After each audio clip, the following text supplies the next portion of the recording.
Bonjour Edwy Plenel. Bonjour. Vous êtes bien sûr un journaliste redouté parfois et surtout fondateur de Mediapart, mais un journalisme d'investigation et d'exigence.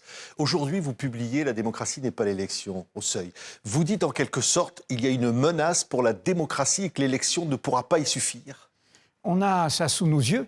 On a depuis presque 10 ans bientôt un président qui a été élu et qui a fait l'inverse du mandat des électeurs, qui était de combattre l'extrême droite. Mon livre, c'est à la fois une mise en garde et un appel au sursaut. La mise en garde, c'est qu'un bulletin de vote ne suffit pas à nous prémunir des vents mauvais. Regardez, M. Trump, il est élu. Même M. Poutine, dans des conditions évidemment truquées, il a le vernis de l'élection. M. Netanyahou est élu et il fait les crimes dont nous sommes hélas tous témoins. Alors ça, c'est la mise en garde et l'appel au sursaut, et c'est ce que j'ai essayé de développer de manière pédagogique dans ce petit essai, à l'attention surtout des jeunes générations. C'est de leur dire, vous savez, la démocratie, c'est pas simplement élire des représentants. C'est un écosystème complexe, c'est une justice indépendante, c'est une presse libre, c'est le droit de manifester, c'est le droit de s'organiser, c'est le droit d'inventer un avenir et un futur par l'auto-organisation de la société. Et l'illusion, notamment française, puisque nous, l'élection se ramène à l'élection d'un seul. La volonté de tous est confisquée par le pouvoir d'un seul. Regardez le paysage dans lequel nous rentrons à 1 an de l'élection présidentielle française, la course des petits chevaux. Tout est ordonné à la prise de l'Élysée. Il y avait la prise du palais d'hiver pour les révolutionnaires dans la référence de la révolution russe. Maintenant, c'est le palais de l'Élysée qu'il faut tous conquérir. Une multitude de candidats. Les petits chevaux se démultiplient et tout ça, j'allais dire, sans vergogne, quand on voit des gens qui se présentent en oubliant leur propre bilan. Je pense à M. Hollande qui, tout honte bu... Il dit « je me prépare ». Je me prépare. Oui. Et dans une personnalisation, et c'est pour ça que l'élection présidentielle est un piège, surtout pour le camp de l'émancipation, pour ceux qui ne sont pas du côté des intérêts installés, ceux qui sont du côté des opprimés, des dominés. C'est une histoire collective, l'émancipation. L'élection présidentielle, c'est une aventure individuelle. Oui, mais alors quand vous voyez une sorte de pipolisation, parce qu'il faut bien l'appeler ainsi, Gabriel Attal, qui veut y aller également, qui nous parle de sa sexualité, ou Jordan Bardella, qui veut y aller également, si la justice l'autorise, qui lui aussi s'affiche en une de Paris Match avec l'élu de son cœur. Qu'est-ce que ça vous fait penser ? Ça me fait penser à la dégradation que nous vivons maintenant, j'allais dire depuis 20 ans. La pipolisation, le mélange profond entre la vie publique et la vie privée. Le premier à l'avoir mis en scène à ce point, rappelez-vous, c'était Nicolas Sarkozy. C'était Carla Bruni photographiée sur le toit de l'Élysée par Vanity Fair, si je ne me trompe, par un magazine de mode. Et il y avait déjà ce mélange, et qui va souvent avec l'amoralisme, avec la corruption, entre la fonction publique et l'intérêt privé, l'appropriation, la privatisation du bien public. Et quelque part, le présidentialisme, qui en France est au fond un monarchisme électif, un bonapartisme, eh bien, il y a un côté, et c'est pour ça que c'est une menace, il y a un côté de ne plus avoir de limites. Il faut bien entendre la résonance avec notre époque. Nous avons sous les yeux un moment terrible, l'illimitisme. M. Trump, M. Poutine, M. Netanyahou, tous, il n'y a pas de limite. Pas de limite à mon désir. Désir de puissance, désir de conquête, désir d'appropriation, désir de contrôle, de mainmise sur les êtres et sur le monde et sur les richesses. Et cette absence de limite est antidémocratique. La démocratie, c'est la limite. Oui. La démocratie, c'est que le droit t'empêche de faire ce qui atteindrait la liberté des autres. Et nous avons à l'échelle du monde aujourd'hui, et c'est pour ça que je mets en garde sur ce que signifie le système français qui, au fond, permet à des gens de s'échapper de tout contrôle. Regardez, M. Macron a été réélu en 2022. 2 ans après, il fait une dissolution que personne ne lui demandait. Et qu'est-ce qu'il fait ? Il n'en tient pas compte. Il ne tient pas compte, le bloc, quoi qu'on en pense. L'alliance qui est sortie en tête s'appelle le Nouveau Front Populaire. Si vous êtes un démocrate, vous dites, vous avez un Donc ça, premier c'était ministre. antidémocratique. Bien sûr, on respecte pouvoir, contre-pouvoir. J'ai dissous, je voulais autre chose. Finalement, c'est mes adversaires politiques de gauche qui se sont alliés. Ils sont l'alliance en tête. Je leur propose de faire un gouvernement. À eux d'aller devant l'Assemblée nationale et de voir si c'est possible. Il n'a rien fait. Pendant 2 mois, on n'a pas eu de gouvernement. Et regardez le nombre de premiers ministres qu'on a eu dans la suite. On en a même oublié, certains, tellement ça a été vite. Et donc, ce que je réinsiste, nous sommes dans un moment, et ça fait écho avec la catastrophe. Trump ne nous est pas étranger, c'est ça que je veux dire. Ce que vous appelez la catastrophe, Edwy Plenel. C'est des pouvoirs sans limite. Vous savez, nous parlons aujourd'hui, Amnesty International vient de faire son rapport annuel, nous sommes dans un monde qui essaye de mettre à bas les idéaux qui ont été proclamés après la Deuxième Guerre mondiale, le droit international, la Déclaration universelle des droits humains, l'idée qu'il y a des limites, qu'aucun peuple, aucun pays, aucun État, aucune nation ne peut tout s'autoriser, que la loi du plus fort ne peut pas être la loi du monde, que la loi de la jungle ne peut pas être la loi de pays qui se prétendent civilisés. Qu'est-ce que fait Trump ? Les Nations Unies à la trappe du Pérubu, c'est comme le Pérubu. Et je fais mon conseil de la paix, 1 milliard en cash pour y rester membre permanent. Et au passage, je m'enrichis. Au passage, je taxe. Au passage, j'envoie mon gendre régler tout ce business. C'est de la prédation. C'est de la prédation totale. C'est que la démocratie est détournée par des prédateurs. Pas pire que ça, des mafieux. Nous assistons à la mafiosisation du monde. C'est le point commun entre Trump et Poutine. Qu'est-ce que c'est Poutine ? C'est un gang mafieux qui s'est enrichi sur la captation des richesses du sous-sol russe dans la décomposition de l'Union soviétique.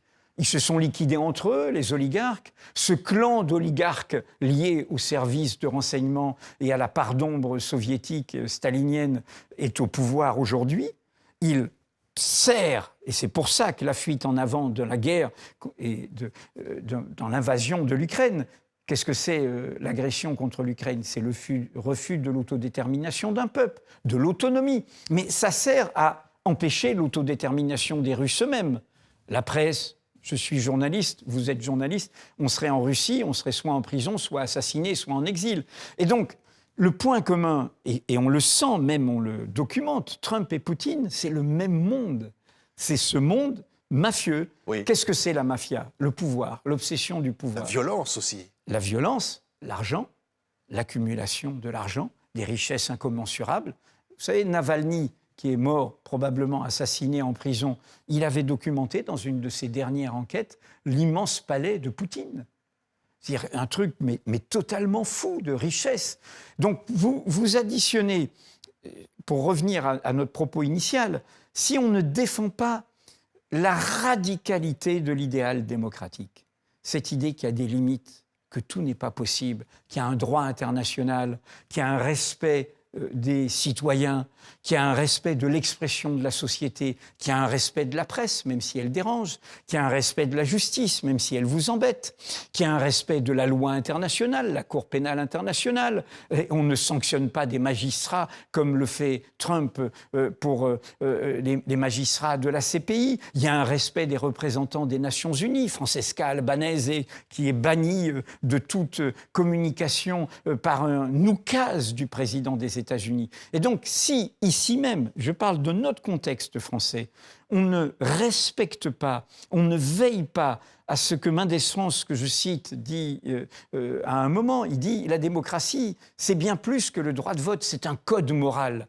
Et si on ne respecte pas ça, on ouvre la porte à ces monstres, à ces curiosités. On se dit « mais d'où ça vient, Trump ? C'est un clown ». Mais non. Oui. Ce n'est pas un clown, il ne nous est pas étranger. Il vient de ce monde où on a le droit de s'enrichir, où on a le droit à la prédation, on a le droit à frauder le fisc, on a le droit à la corruption, on a le droit à un pouvoir qui, encore une fois, refuse toute limite. La démocratie, et depuis Albert Camus, qui disait, il a fait dire à son père dans son roman posthume « Un homme, ça s'empêche ». Et Camus a pensé très tôt ça, cette idée que vivre avoir conscience, en fait, que tout est fragile, que nous ne sommes que de passage sur Terre, que le vivant est fragile, que nous sommes une espèce très intelligente, nous nous sommes proclamés Homo sapiens, mais nous sommes Homo demens, nous sommes destructeurs, nous pouvons faire des génocides, nous pouvons inventer des bombes atomiques qui sont ça, des la armes. démocratie, telle qu'on la connaît, ne l'empêche pas. Ben, On ne peut pas l'empêcher. Mais l'idéal démocratique proclamé après la catastrophe européenne, c'est l'idéal des limites. Le droit international, les Nations Unies, les droits sociaux, les droits des minorités, Oui. les droits de la presse. Et Mais si il y on a une piétine... menace, ça, pardon, Edwy Plenel, en France, Bien sûr, sur ces questions-là aujourd'hui. bien sûr, le rapport d'Amnesty International qui vient de sortir aujourd'hui sur le monde entier a un chapitre sur la France qui note les abus policiers, qui note la libération de la parole raciste, qui note les attaques contre l'indépendance de la justice. Et je voudrais qu'on s'arrête là-dessus. Comme vous savez, Mediapart est acteur de beaucoup de révélations en France depuis 18 ans que nous existons. Et d'affaires très importantes qu'on ne connaîtrait pas dans tous les domaines. Oui, Y compris... dont Nicolas Sarkozy, qui est encore devant la justice en ce moment. Le procès en appel de l'affaire Sarkozy-Kadhafi. Mais on pourrait dire aussi MeToo, la décision en appel est tombée pour la plainte d'Adèle Haenel contre Christophe Rugia. C'est aussi des révélations de Mediapart. Donc dans plein de domaines, les violences faites aux enfants, la corruption, les violences policières, Mediapart, c'est son ADN. Donc, nous révélons, je prends l'affaire en effet Sarkozy-Kadhafi ou l'affaire des assistants parlementaires du Rassemblement national, le jugement va tomber bientôt. Qu'est-ce qui se passe? Quand les jugements tombent, dans la sphère politique et médiatique, qu'est-ce qui est accusé? Mediapart, la presse et les juges. Dans le cadre de Sarkozy, il y a eu une campagne, comme si c'était des juges politisés. Il y a eu 100 magistrats, jusqu'au procès en appel, qui ont travaillé sur le dossier Sarkozy. Ils sont de sensibilités toutes différentes. Ils jugent des faits. Et on les voit bien, d'ailleurs, au procès en appel, les faits sont là. Et nous nous sommes retrouvés à l'automne dernier, Fabrice Arfi, qui est l'un des deux journalistes avec Karl Aske, qui a porté ça depuis nos premières révélations de 2011, était tout seul sur les plateaux de télévision à défendre deux libertés fondamentales. L'indépendance de la justice et la liberté de la presse.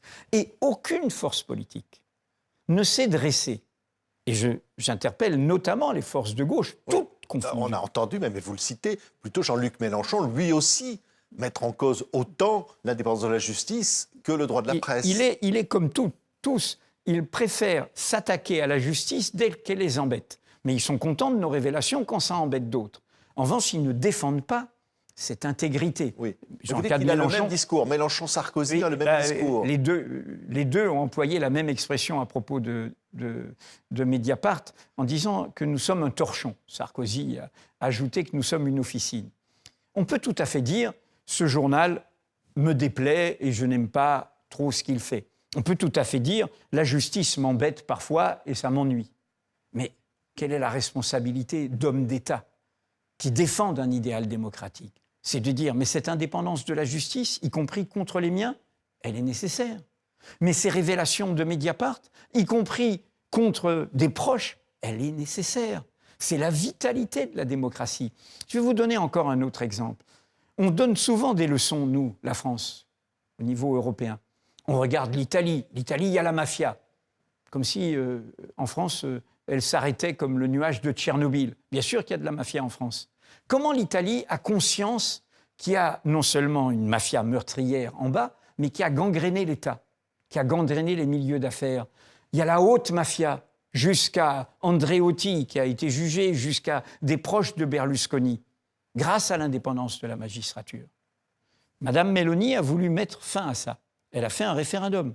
Parce que depuis la Deuxième Guerre mondiale, la magistrature en Italie est totalement indépendante. Les procureurs sont indépendants du pouvoir exécutif. Et c'est eux qui dirigent la police. Ça veut dire qu'un procureur qui mène les enquêtes n'a aucun compte à rendre au pouvoir exécutif.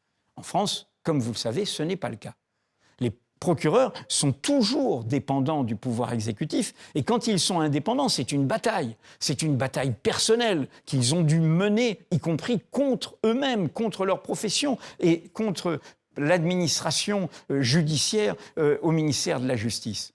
Aucune force politique française ne réclame de s'aligner sur la Constitution italienne. C'est ce qu'il faudrait faire. Donc vous mettez en cause notamment, disons, la gauche, parce qu'au fond, vous dites dans ce livre, la gauche n'est pas au rendez-vous. Mais la gauche, rendez-vous de l'égalité et au fond, peut-être est-ce à cause d'elle que vous voyez poindre la catastrophe. C'est ça que vous dites. Disons, je pense depuis longtemps, et c'est un débat avec beaucoup d'amis qui sont engagés à gauche et que je respecte, parce qu'ils défendent des revendications, des choses issues de la société, et ils ont bien raison.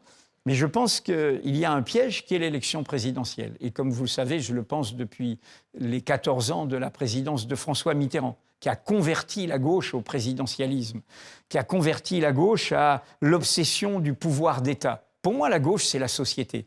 C'est d'abord construire le rapport de force dans la société, être du côté du mouvement de la société. Quand on ramène tout à des logiques de conquête électorale, on est dans des logiques hégémoniques. Ça donne les gauches irréconciliables. C'est écrit, hein. À chaque fois, c'est la bataille. Qui est-ce qui va être hégémonique? Les sectarismes, et au lieu de se rassembler sur l'essentiel. Quand il y a eu une grande peur en 2024 pour faire le programme du nouveau Fonds populaire, ils ont mis 2 jours. Ils n'ont pas eu de mal. Alors, quel est le problème? Le problème, c'est que, profondément, le présidentialisme fait que la gauche a abaissé sa culture démocratique en France, son exigence démocratique. Elle considère que la justice est utile si elle est sévère pour ceux d'en bas, mais elle se méfie de la justice dès qu'elle concerne ceux d'en haut. Elle a mis à distance, rappelez-vous, à chaque fois, y compris quand il y a eu les premières affaires qui concernaient le Parti socialiste, dont j'étais, moi, un des journalistes qui enquêtaient là-dessus, tout de suite, c'était une justice politisée. Au lieu de dire, bah oui, on a la main dans le pot de confiture, il faut en rendre compte.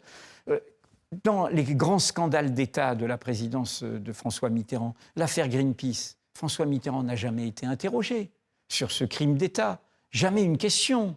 Jamais une commission d'enquête parlementaire, jamais de débouché judiciaire. On pourrait multiplier tous les exemples. Sur François Mitterrand, vous dites carrément, vous parlez aussi des mensonges sur Vichy, sur un certain nombre de sujets. Sur le colonialisme et sur Vichy, les 2 placards. Vous savez, c'est pour ça que c'est une très longue durée et notre temporalité actuelle fait qu'on oublie l'histoire. Le drame pour la gauche, et pour moi, je pense que c'est un peu l'héritage qui pèse sur tous les protagonistes aujourd'hui, c'est qu'en 1981, la gauche a choisi l'homme qui critiquait le coup d'État permanent, qui devait démocratiser. Alors, il y a quelques décisions, la peine de mort, on réforme le Conseil constitutionnel, on réforme un petit peu la haute autorité sur l'audiovisuel, mais très vite, on en revient à l'absolu du présidentialisme. Et du coup, on ne va pas au bout de ce travail. Pire, on renforce la présidence de la République. Peu de monde sait aujourd'hui que l'ampleur des... On voit M. Macron nommer toutes sortes de proches avant de quitter le pouvoir. Cet immense pouvoir de nomination du président de la République date de 1985. François Mitterrand a étendu, avant la cohabitation, la possibilité de nommer des proches comme une armée de fidèles, plusieurs milliers de personnes. Et du coup, vous avez une sorte de bunker qui lui a permis de faire face, sous la cohabitation, à Jacques Chirac. Et en même temps, ce François Mitterrand, par rapport à la longue durée française et les cadavres que nous avons dans le placard, verrouillait 2 histoires. Une dont on reparle beaucoup, avec toutes sortes de livres qui ressortent, Vichy. Oui, nous sommes le pays en Europe dont la majorité des élites ont accepté le fait accompli de l'occupation et de la collaboration. Ils n'étaient pas tous nazis, ils n'étaient pas tous fascistes, mais la majorité des élites économiques, politiques, y compris patronales, venant parfois de gauche. Et bien sûr, l'origine ne protège de rien quand on veut être du côté du manche, quand on veut survivre. Et donc, la réalité, c'est que les nazis n'ont pas eu à mettre des nazis au pouvoir. Ben voilà, ils avaient Pierre Laval, il avait commencé à gauche, ancienne figure radicale socialiste et qui s'est égaré dans l'abomination de la collaboration et de la collaboration aux crimes contre l'humanité, aux crimes de génocide. René Bousquet, que Mitterrand a défendu, qui était le chef de la police. Qui restait son ami bien au-delà. Bien sûr, et Bon, beaucoup de gens qui étaient, eux, des vrais conservateurs, antisémites, profondément racistes et profondément réactionnaires. Les élites économiques, les élites intellectuelles, les élites médiatiques, les élites politiques, majoritairement ont accepté ce fait accompli. Et c'est ça qu'on est obligé de revisiter. Le dernier livre dirigé par Laurent Joly le raconte bien sur Vichy et la dictature. Mais Mitterrand fermait ça. Au lieu de dire « oui, j'ai commencé par là-bas, oui, j'ai eu la Francisque, mais vaut mieux avoir commencé là et puis finir à gauche, du côté de l'émancipation, et je vous raconte mon évolution. » Non. Pourquoi il fermait à double tour? Parce qu'il était ambigu, parce qu'il gardait des amis de tous ces côtés-là. Et puis l'autre placard qu'il a fermé à double tour, et ça, on l'a trop oublié à l'époque, et ça pèse quand on parle des relations franco-algériennes. C'était l'occasion, en 81, de rétablir une relation nouvelle avec l'Algérie. C'est l'autre côté de la Méditerranée. C'est notre histoire. C'est Mitterrand, ministre de l'Intérieur. Ministre de l'Intérieur, ministre de la Justice. C'est-à-dire qu'il est ministre de l'Intérieur quand il y a, en 1954, le début de l'insurrection, mais après, il est garde des Sceaux pendant la bataille d'Alger.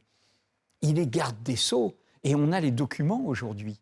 À tel point que Badinter disait en privé que peut-être que l'abolition de la peine de mort était son remords.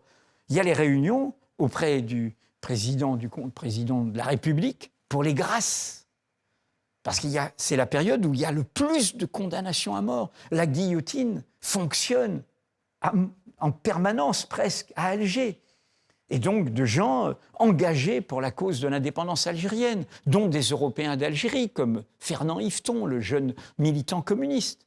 Et le plus sévère, dans ces réunions où sont discutées les demandes de grâce, le plus sévère, c'est François Mitterrand. Pourquoi? Par opportunisme. Comme ceux qui, à Vichy, sont restés. Ils se disaient, Guy Mollet ne va pas tenir.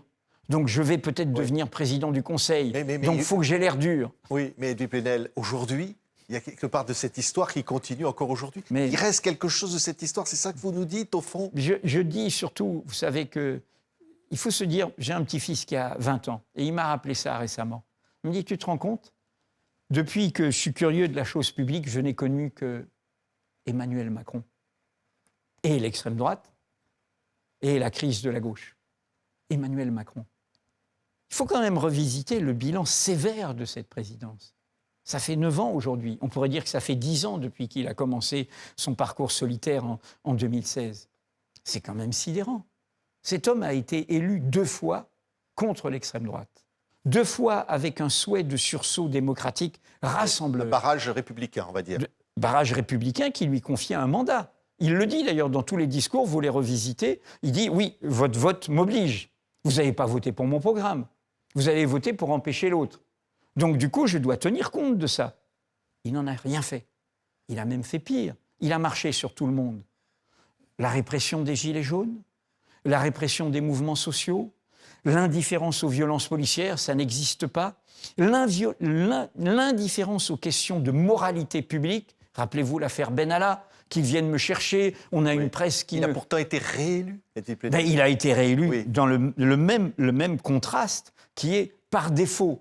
Et il n'en a à nouveau pas tenu compte. Et il a même fait pire 2 ans après. Parce qu'il faut revenir sur la logique de la dissolution. En fait, il voulait une majorité d'extrême droite, dans un calcul d'apprenti sorcier qui est sidérant. Vous pensez qu'il voulait nommer Bardella à Matignon? Il n'y a qu'une seule logique à ce choix de la dissolution, qui a sidéré son propre camp, c'est de croire qu'il pouvait s'arranger de ce pouvoir d'extrême droite. Mais peut-être que derrière cette logique, il y a ce qu'on a sous les yeux. Car qu'est-ce que c'est que M. Macron? C'est un fondé de pouvoir de milieu d'affaires.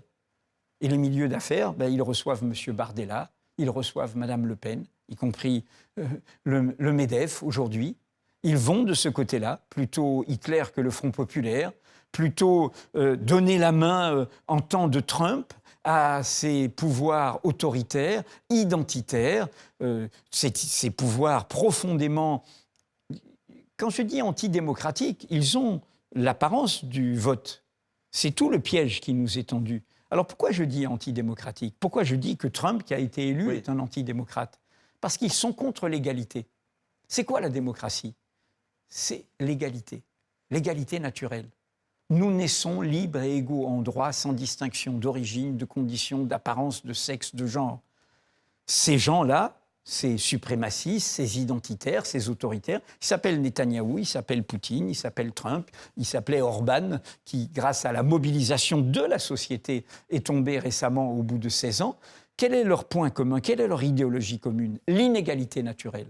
Ils pensent qu'il y a des civilisations supérieures à d'autres, des couleurs de peau supérieures à d'autres, des religions supérieures à d'autres, des identités supérieures à d'autres, des sexes supérieurs à d'autres, d'où leur obsession des questions de genre, leur homophobie, leur lesbophobie, leur haine des LGBTQIA+, de toutes les minorités. Et donc, ils sont du côté de l'inégalité naturelle. Notre idéal démocratique, la démocratie, ce n'est pas simplement une procédure votée. C'est cette promesse de l'égalité. C'est cette promesse, quand elle est proclamée en 1789, il n'y a aucun droit, ni droits sociaux, ni droits politiques, ni droits des femmes, il y a l'esclavage, il y a le travail des enfants, il y a tout ce que vous voulez. C'est un horizon qui va nous permettre de conquérir des droits, d'inventer des droits. Et jusqu'à aujourd'hui, et ce qu'ils veulent interrompre, quand vous lisez tous ces idéologues, parfois très starbés, comme j'aime dire, dans une expression un peu familière, qui entourent Trump, au fond, ces gens, ils veulent mettre fin à ça, à l'idéal depuis 2 siècles et demi, qui est la promesse démocratique d'égalité naturelle. Et c'est là où nous avons rendez-vous avec nous-mêmes. L'essentiel est en jeu. Quand vous m'interrogiez sur les couvertures People, Hollande, Bardella, Gabriel Attal, sincèrement, Patrick Simonin, c'est dérisoire. Nous sommes dans un moment où il y a le feu au lac, où il y a quand même un génocide, parce que quand même c'est documenté, ce sont des crimes génocidaires qui sont commis à Gaza. Il y a le droit des nations souveraines qui est piétiné. Regardez le Liban, le grand Israël, la grande Russie, l'Ukraine, la grande Amérique, et je te prends le Groenland, et je t'enlève un président aussi corrompu ou autoritaire soit-il au Venezuela, et puis je continue, j'en fais qu'à ma tête. Mais ce monde-là est un monde qui nous emmène dans le gouffre. Il faut écouter. La France est aujourd'hui en train de, pour moi, et nous sommes à TV5 Monde, c'est comme si notre débat français se recroquevillait et se coupait du monde. Écoutez ce qui s'est passé le week-end dernier à Barcelone, avec Pedro Sanchez, qui a ramené un peu tous les progressistes du monde entier pour dire « Eh oh, il se passe quelque chose quand même !» Le droit international, comment l'Union européenne qui maintient l'accord de partenariat avec Israël, alors qu'Israël se comporte avec ses dirigeants actuels comme un État voyou, et on peut continuer. Et comment l'Union européenne qui continue à discuter avec M. Trump comme si c'était un allié, alors que c'est un ennemi. Et donc là, il y avait le président brésilien, il y avait la présidente mexicaine, il y avait le président colombien, il y avait Paul Magnette, le socialiste belge, qui est un vrai social-démocrate. Il y avait du monde entier qui était là. Là, il y avait des forces vives. La France, le héros français de cette réunion, Gabriel Zucman, l'homme de la taxation des grandes fortunes. Oui. C'était le héros français de cette réunion. Exactement ce qui a été refusé par la majorité actuelle. Mais Dupuis Plenel, si je vous comprends bien, vous dites au fond, la démocratie, l'élection, c'est forme d'escroquerie, si je vous comprends bien. Non, et vous dites, au fond, il faut conquérir le pouvoir ou d'une autre manière, ou le peuple doit reprendre le pouvoir d'une autre manière. Voilà, mais au fond, est-ce que ça n'ouvre pas la porte à des dérives éventuelles ? Non, on voit bien les menaces aussi qui peuvent venir de ces perturbations-là. Oui, mais je pense qu'il y a un fil qui s'est perdu. Et c'est pour ça que je vous parlais, par exemple, du Parti socialiste espagnol ou du Parti socialiste belge qui sont actuellement autrement ancrés dans la société. Le fil qui s'est perdu pour le camp de l'émancipation, c'est que le camp de l'émancipation, c'est d'abord organiser la société. Ce n'est pas d'abord gagner des élections. C'est là où on vit, là où on travaille, s'organiser. En France, c'est quoi le camp de l'émancipation ? Eh bien, c'est les 3 millions de personnes qui sont engagées dans le syndicalisme. 1 million de délégués, d'élus. De moins en moins. Voilà. Sont de moins en oui, moins mais parce qu'en France, c'est comme pour le droit de vote. En France, il y a une moindre. Mais quand vous écoutez la patronne de la CGT et la patronne de la CFDT, qui sont quand même sur la même longueur d'onde, vous avez des gens qui organisent la société. Pour moi, si on est du côté des droits, du côté de la défense des droits, contre les discriminations, contre les oppressions, contre les injustices, on est d'abord dans le fait de s'organiser là où on vit, là où on travaille. quand on est journaliste et qu'on est convaincu de ces idéaux démocratiques, on a d'abord rendez-vous avec soi-même dans notre travail, dans notre métier. Et donc, la réduction de tout ça à l'élection, moi je suis un citoyen responsable. Demain, il m'arrivera encore de me prendre un bulletin de vote, même s'il n'est pas de ma sensibilité, pour faire barrage au pire. Je l'ai toujours fait, je continuerai à le faire. Je ne dis pas qu'il faut jeter ça. Je dis juste... Donc vous voterez Édouard Philippe plutôt que Jordan Bardella. Je voterai ce qui me permettra d'éviter le pire dans la configuration qu'on trouvera. Vous ne vous abstiendrez pas. Non, je ne déserterai pas les urnes et je ne l'ai jamais fait. Même quand je faisais mes révélations sur la part d'ombre de François Mitterrand, j'ai revoté pour François Mitterrand en 88. Je n'ai pas de problème avec ça. Pour moi, c'est un moment, mais encore une fois, la vitalité de la démocratie, ce n'est pas à ce moment-là. Je rappelle, c'est une intuition de Tocqueville, la tyrannie douce. C'est-à-dire, il parlait du populisme américain. On vous dit, venez voter, j'ai beaucoup d'argent, je vous mobilise, votez, et puis après, vous retournez, vous vous taisez, c'est moi qui ai le pouvoir, vous me laissez faire ce que je veux. Ma seule légitimité, c'est l'élection. Et ça, vous l'entendez dans beaucoup de politiques. C'est pour ça que le point de la justice et de la presse sont des marqueurs. Un politique qui déteste la presse quand elle le dérange, qui au fond considère que la bonne presse, c'est celle qui est avec lui, mais dès qu'elle est critique, elle n'est pas bonne.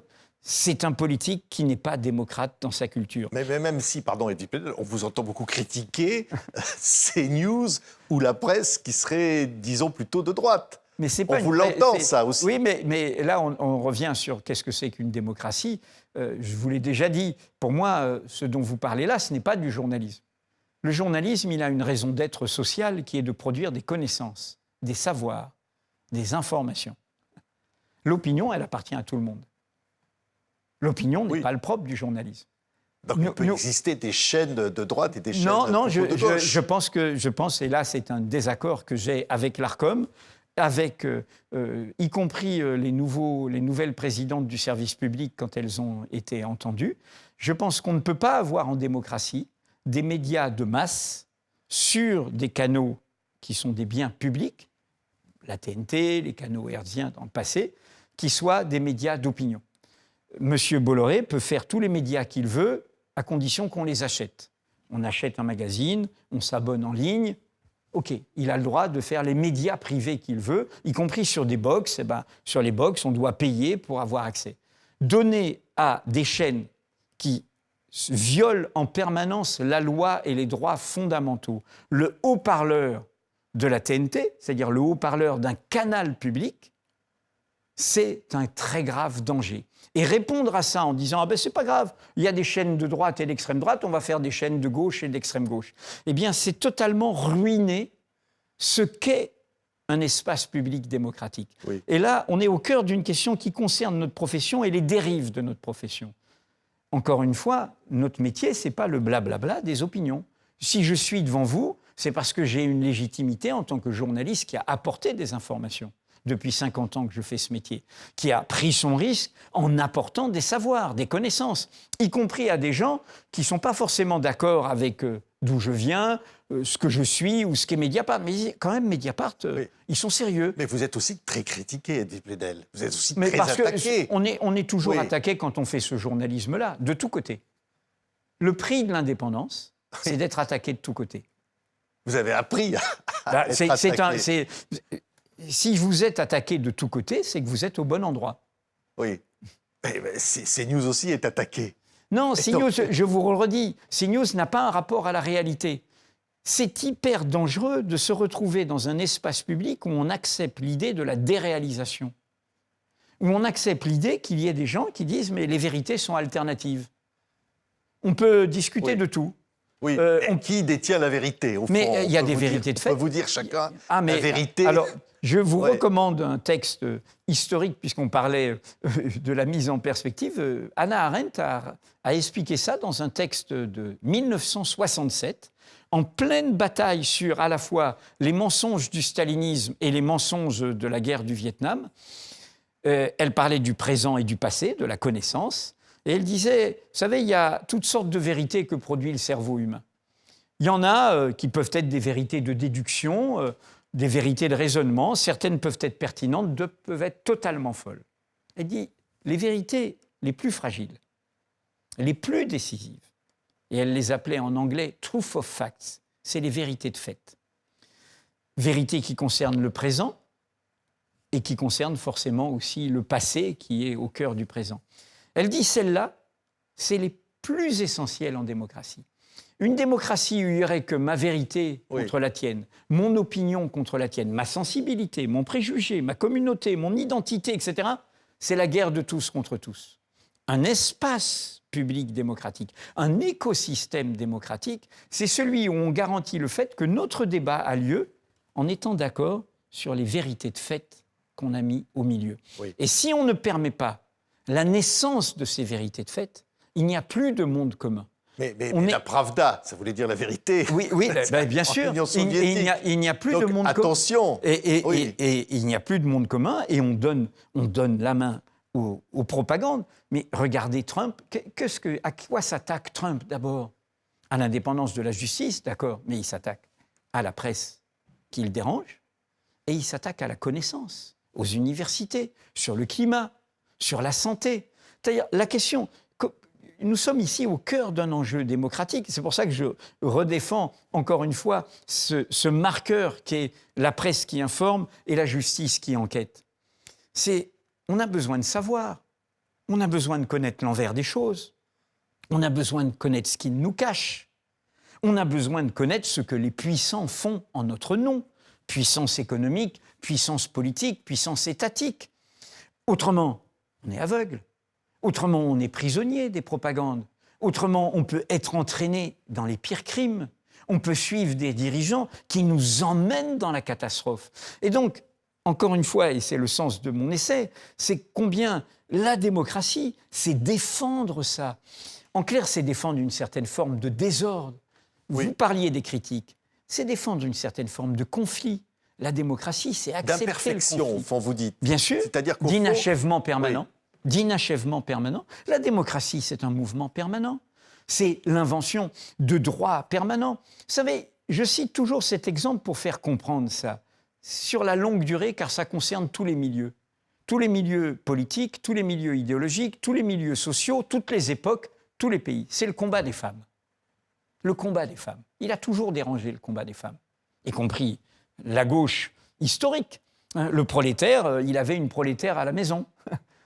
Et la gauche, elle ne s'est pas occupée très tôt des droits des femmes. Et puis après, il y a un deuxième mouvement des femmes qui dit « Mais attendez, la maîtrise de mon corps, la maîtrise, ce n'est pas l'homme qui va décider. » Et puis maintenant, nous avons une nouvelle génération de féminisme qui entraîne aussi les hommes avec MeToo, qui dit « Mais attendez, il y a une très longue durée de prédation. Il faut que vous vous mettiez en cause. » Vous le savez comme moi, Patrick Simonin, tous les milieux professionnels sont concernés. Le journalisme, Patrick Poivre d'Arvor, le cinéma, Gérard Depardieu, les milieux militants, Gérard Miller, les milieux du spectacle, récemment Patrick Bruel, plein d'autres univers. Ce sont des révélations. Ils sont pour certains encore innocents. Ils sont tous. On parle de Patrick Bruel. Ils sont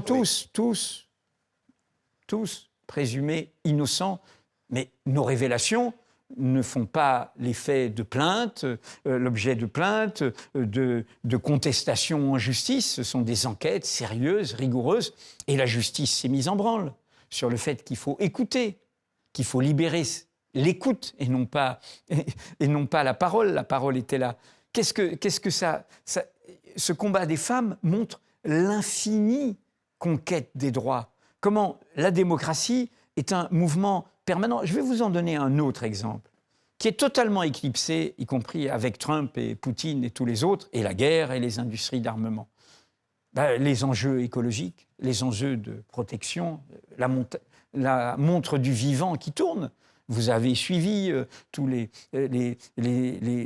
sommets du climat. Vous avez vu comment aujourd'hui tout ça est à l'ordre du jour, n'est plus à l'agenda universel. La montre du vivant tourne. Le monde de Trump, de Poutine, c'est un monde de gens qui veulent survivre le temps de leur vie humaine et s'occuper de la survie peut-être de leur descendance. L'humanité, ils n'en ont rien à faire. Qu'est-ce que nous découvrons? Que notre espèce, aussi intelligente soit-elle, Homo sapiens, c'est aussi Homo démens. C'est l'espèce la plus destructrice du vivant, la plus inventive et la plus destructrice. Qu'est-ce que l'invention des droits?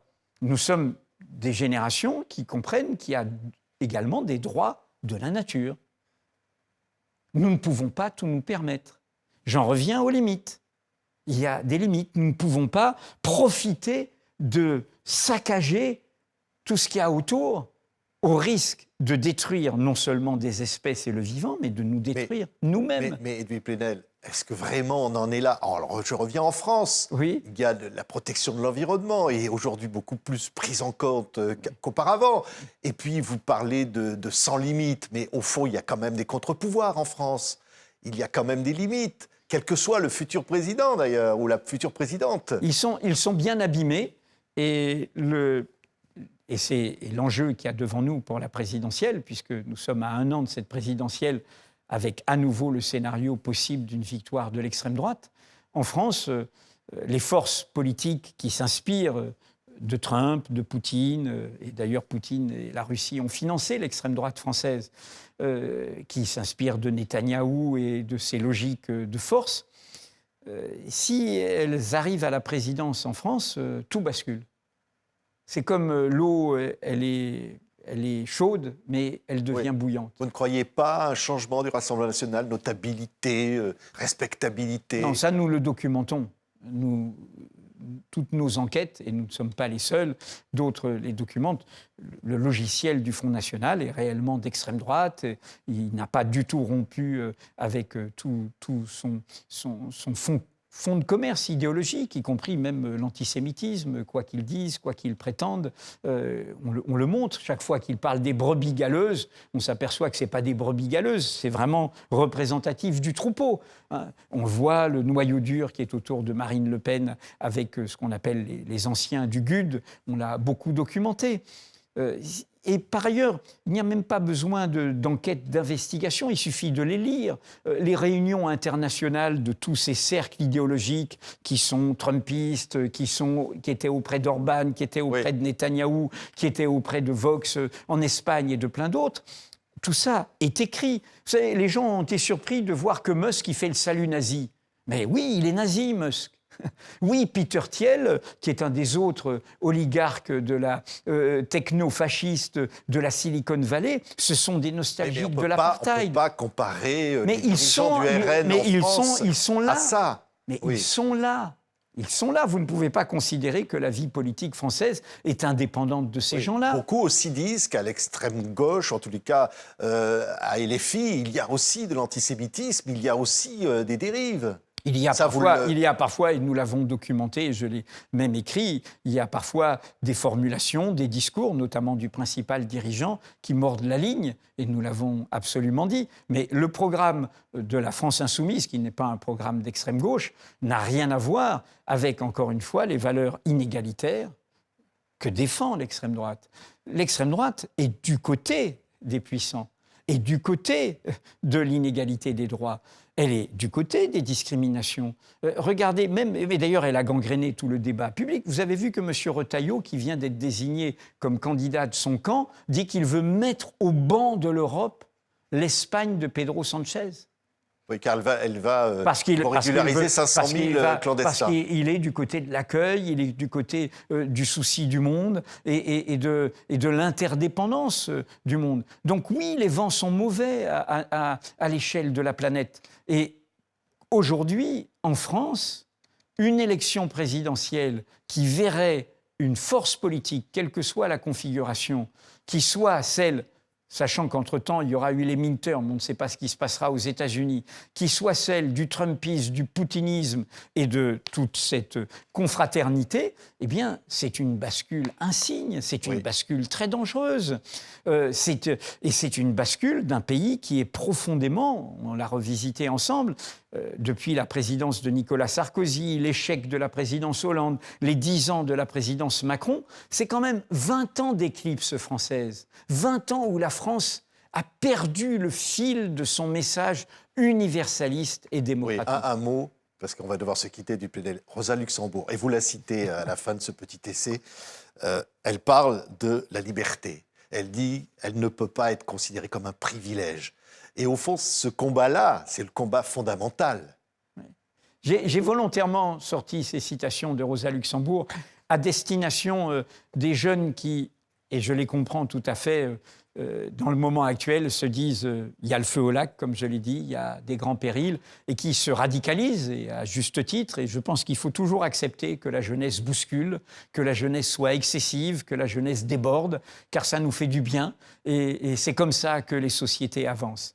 Mais je veux leur rappeler, en citant Rosa Luxembourg, quelques mois avant d'être assassinée, hélas par ses propres anciens camarades sociaux-démocrates, et ce sera une très grande fracture dans la gauche allemande, Rosa Luxembourg s'adresse à Lénine et Trotsky, qui viennent de réaliser la révolution russe, qui viennent de prendre le palais d'hiver, comme d'autres voudraient prendre le palais de l'Élysée par les urnes, et elle leur dit « il y a quelque chose qui ne va pas. Vous avez dissous la Constituante, vous réprimez l'autre force politique de gauche qui est très importante, qui s'appelle les socialistes révolutionnaires, et là, la catastrophe va venir.